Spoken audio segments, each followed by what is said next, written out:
Voter কার্ডের জন্য হতে পারে হাজতবাস। এই ভুল করছেন না তো? লোকসভা নির্বাচনের আগে জেনে নিন খুঁটিনাটি। তো বন্ধুরা, ভোটার কার্ড নিয়ে ভোটের আগে এমন কি ঘোষণা হয়ে গেল যে মানুষের জেল পর্যন্ত হতে পারে। তো ভোটার কার্ড নিয়ে নতুন কি আপডেট এসেছে, সমস্ত কিছুই আপনারা এক এক করে বিস্তারিত জানতে পারবেন এই প্রতিবেদনের মাধ্যমে। তার আগে বন্ধুরা, যদি আমাদের চ্যানেলে নতুন হয়ে থাকেন চ্যানেলটিকে সাবস্ক্রাইব করে রাখবেন, কারণ আমরা কেন্দ্র সরকার রাজ্য সরকারের বিভিন্ন প্রকল্পের এই চ্যানেলের মাধ্যমে আপডেট দিয়ে থাকি।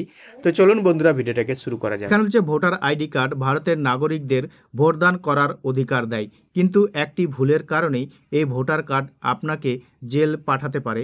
ফলে বিশেষভাবে সতর্ক থাকা বাঞ্ছনীয়। জেনে নিন কি গাফিলতি করলে হাজতবাস হতে পারে।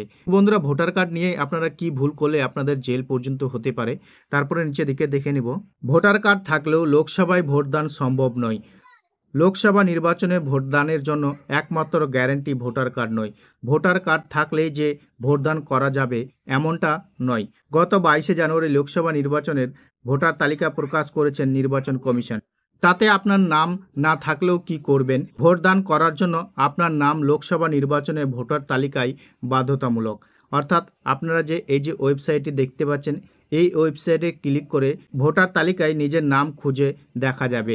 এছাড়াও বিএলআরও অফিসে গিয়ে ভোটার তালিকায় নিজের নাম রয়েছে কিনা তা জানা যাবে। তো বন্ধুরা, আপনারা কিন্তু এই ওয়েবসাইট থেকে আপনাদের ভোটার লিস্টে নাম আছে কিনা আপনারা চেক করে নিতে পারবেন। তারপরে বলছে কেন জেল হওয়ার সম্ভব না। ভোটার আইডি কার্ড ভারতের নাগরিকদের জন্য একটি গুরুত্বপূর্ণ সচিত্র পরিচয়পত্র, যা ভারতীয়দের ভোটদানের সহায়ক। তবে এক ব্যক্তির নামে 2 বা ততোধিক ভোটার আইডি কার্ড থাকলে হাজতবাস হতে পারে। ফলে অতি সতর্কতা অবলম্বন করা জরুরি। একের অধিক কেন্দ্র থেকে ভোটার লিস্টে নাম তোলার অপরাধ হিসাবে ধরা হয়। তো বন্ধুরা, যদি আপনার একের অধিক যদি ভোটার কার্ড থাকে, অর্থাৎ আপনার যদি দুটো ভোটার কার্ড থাকে, তাহলে আপনার কিন্তু সেটি অপরাধ হিসাবে ধরা হবে। তো বন্ধুরা, যদি আপনাদের কাছে দুটো ভোটার কার্ড থাকে এবং একটি ভোটার কার্ডের নাম আপনারা কিভাবে কাটবেন, এখানে বলছে কিভাবে একের অধিক ভোটার লিস্ট থেকে নাম কাটবেন।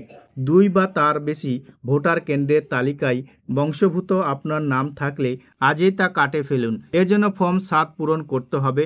অনলাইনে এবং অফলাইনে 2 প্রক্রিয়াতেই ভোটার লিস্ট থেকে নাম বাদ দেওয়া সম্ভব। প্রত্যেকটি বিষয়ে সঠিক তথ্য দিতে হবে। ফর্ম পূরণ করে জমা করার পরে বেশ কিছুদিন অপেক্ষা করতে হবে। তো বন্ধুরা, যদি আপনাদের দুটো ভোটার কার্ড থাকে তাহলে আপনারা একটি ভোটার কার্ড কিভাবে সারেন্ডার করবেন, এর জন্য আপনাকে ফর্ম 7 পূরণ করতে হবে। তো বন্ধুরা, অনলাইনে আপনারা কিভাবে এই 7 নম্বর ফর্মটা ফিল আপ করবেন তো আরেকটি ভিডিওর মাধ্যমে আপনাদেরকে জানিয়ে দেবো। যদি বেশি কমেন্ট আসে 7 নম্বর ফর্ম কিভাবে ফিল আপ করবেন, তাহলে আমরা কিন্তু নতুন একটি ভিডিওর মাধ্যমে আপনাদেরকে জানিয়ে দেবো।